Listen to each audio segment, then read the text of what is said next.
Shalom, selamat malam. Perkenalkan nama lengkap saya Ishak Sambakukun dengan NIM 2003030039, mahasiswa Universitas Nusa Cendana Kupang, program studi Sosiologi, Fakultas Ilmu Sosial dan Ilmu Politik. Di sini saya memenuhi tugas Teologi Sosiologi Modern saya dengan membedah buku File Oktober yang ditulis oleh James Coleman. Langsung saja ke pembahasannya. Bab 1, tempat penonton dalam karya James Coleman. Proyek Coleman tidak berbeda dalam tujuannya, karena salah satu yang penting pertanyaan yang diajukan olehnya adalah bagaimana kita dapat secara kreatif menemukan kembali dunia yang didominasi oleh informasi yang diterima yang melumpuhkan rasa agensi subjektif. Dalam mendapat mengungkap mekanisme bentukan-bentukan diskursif dan cara-caranya yang kita masukkan ke dalamnya. Karya Coleman memaparkan ideologis kerangka kerja di akar wacana sosial, menarik kita keluar dari sikap apatis kita ketidaktahuan akan makna yang terkandung di dalamnya. Dengan demikian, karya bersifat politis, tidak dalam arti konvensional, tidak berarti perspektif, juga tidak hadir dengan sebuah posisi. Tetapi pada kenyataannya itu menentang dasar ideologi. Nilai-nilai relatif yang ditemukan secara sosial itu diproyeksikan dan diperkuat melalui representasi budaya yang menjerat subjek dalam sistem yang telah ditentukan sebelumnya. Makna yang hubungannya yang kerap akrab, tampak alami dan tidak perlu dipertanyakan lagi. Jika karya Coleman menjerumuskan kita sebagai penonton ke wilayah-wilayah samar-samar itu untuk mengingatkan kita bahwa meskipun kita mungkin tidak dapat ditarik kembali memiliki oleh bahasa dalam menguji batas-batasnya, kita lebih mampu memahami sifat kepemilikan itu.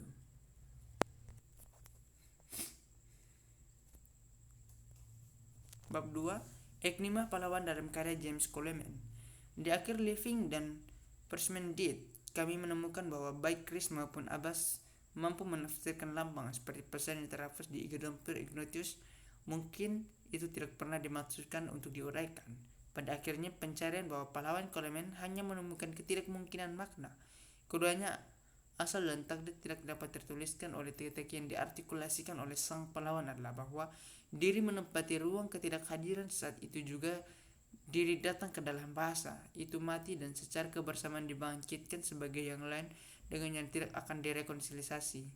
Oleh karena itu, Coleman memberikan pentingnya pahlawan budaya. Dalam karyanya tidak ada pusat yang dapat dipahami untuk memuaskan keinginan akan penutupan atau koherensi, hanya desentralisasi dan yang berkelanjutan yang berbicara tentang ketidakmungkinan makna terpadu. Bukan satu cita-cita diri tetapi topeng hubungan, bukan hanya satu realitas tetapi permainan banyak perubahan realitas yang merupakan negosiasi konstan kita antara masa lalu dan sekarang, memori dan keinginan.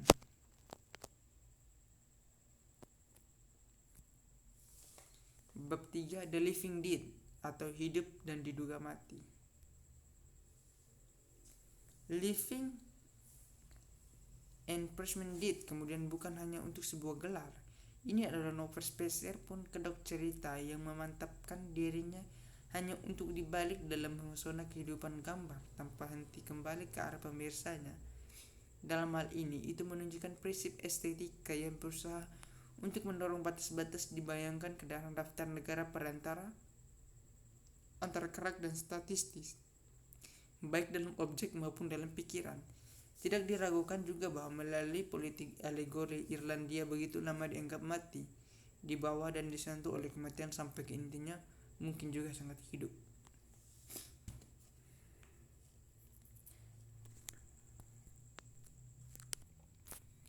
Bab 4, Narasi tanpa pengembalian, Guer James Coleman. Jelas, alegori dalam Guaire memperoleh nampaknya bukan dari penekanan dari yang nyata tetapi dari jangkar dalam peristiwa, dalam narasi waktu dan tempat. Keterlibatannya dengan pernyataan naratif, representasi dan seksualitas secara paradoks tergantung pada kontingensi itu, diatur di waktu lain dan di tempat. Itu akan menjadi cerita yang berbeda. Eric Auerbach telah mencatat hubungan antara alegori dan nubuat dalam kitab suci yang keduanya melihat melalui tanda-tanda untuk arti lain. Untuk Auerbach, bagaimanapun nubuat berbeda dari alegori dan didasarkan untuk mendasarkan interpretasinya pada kebenaran literal, atau untuk Bapak Gereja awal menolak untuk menganggap perjanjian lama sebagai alegori belaka. bersikeras bahwa itu memiliki arti literal yang nyata di seluruh. Coleman Isgore juga mengambil alegori untuk sejarah, kecuali tidak seperti nubuatan. Ia menyangkal bahwa yang nyata adalah satu-satunya pelestarian literal. Versi alegori ini membuka daripada menutup narasi, membangun kesenjangan antara sekarang dan masa lalu yang menyelesaikan penyelesaian. Bab 5. Pelajaran memori dan sejarah Tablex Arkeologi tontonan James Coleman. Bertentangan dengan harapan, gambar fotografi dalam karya Coleman tidak memberikan akses ke kelimpahan representasial dan modernisme, konon dirampas penontonnya.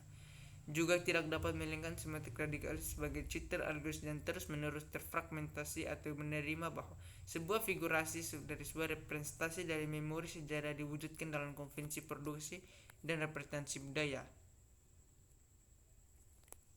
Sekarang mustahil untuk dicapai. Karya Coleman melahirkan dialektika yang aneh. Jika fungsi sebelumnya menetapkan oposisi kritis karya puluhan anti-represional dan kontrametrikanya, identifikasi dan epitisme tekno-ilmiah atau dengan paradigma citra komoditas.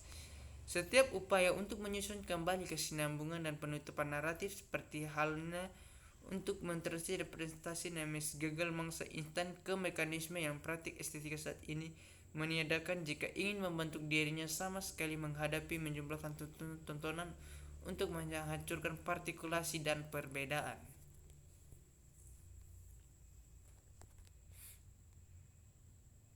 Bab 6. Agnosia Mara. Perkembangan radikal dalam sejarah ini lebih dari satu dekade dari jumlah besar teknik grafis komputer adalah bagian dari konfigurasi ulang menyeluruh dari hubungan antara subjek yang mengamati dan model representasi yang secara efektif meniadakan sebagian besar makna yang ditetapkan secara budaya dari istilah pengamati representasi.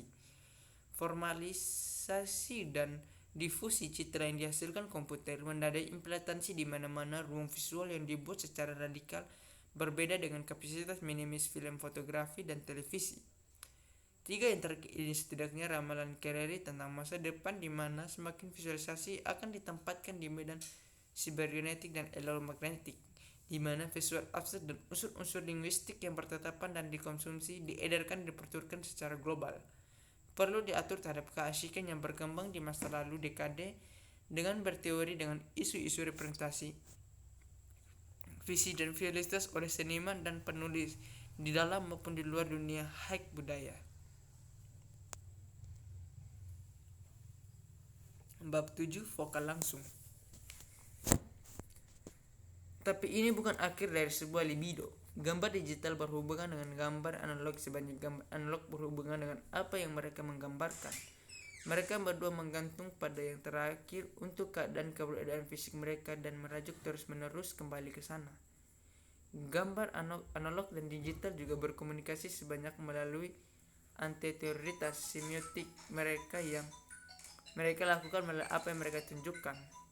Melalui modulasi formal yang digunakan Coleman mengakhiri paparan lapsus.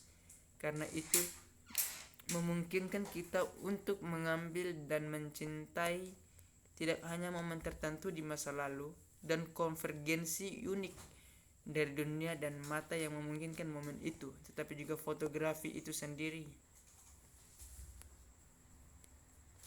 Bab 8. Kemudian berpaling. Proyeksi imajinatif ini mengubah gambar statis melawan cakramata diagenetik dari sebuah narasi yang tidak pernah diizinkan untuk mencapai tujuannya, melibatkan permainan permutasi dari penanda yang baik, nyata maupun imajiner, muncul dan menghilang pada urutan suku ketiga Barthes, tetapi juga muncul dan menghilang mengikuti irama aparat Coleman medium. Semua medium yang telah dia ciptakan dan yang terus-menerus menyelidiki persyaratannya.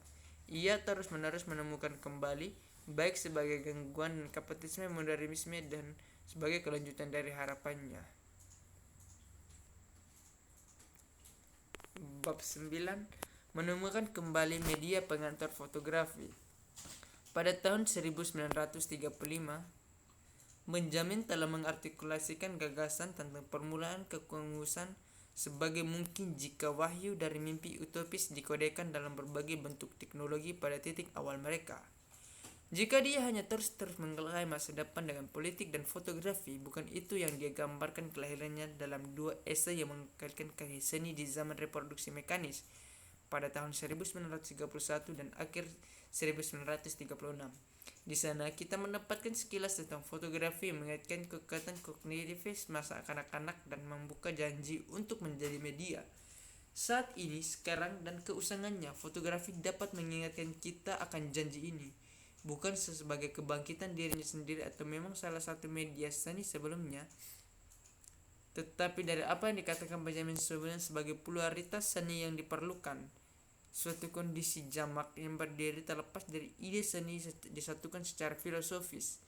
Ini adalah sebuah cara yang menyatakan perlunya ide media seperti yang direbut kembali spesifik dan perlukan mematikan sang genre. Sekian dari saya presentasinya. Sekian, terima kasih. Selamat malam.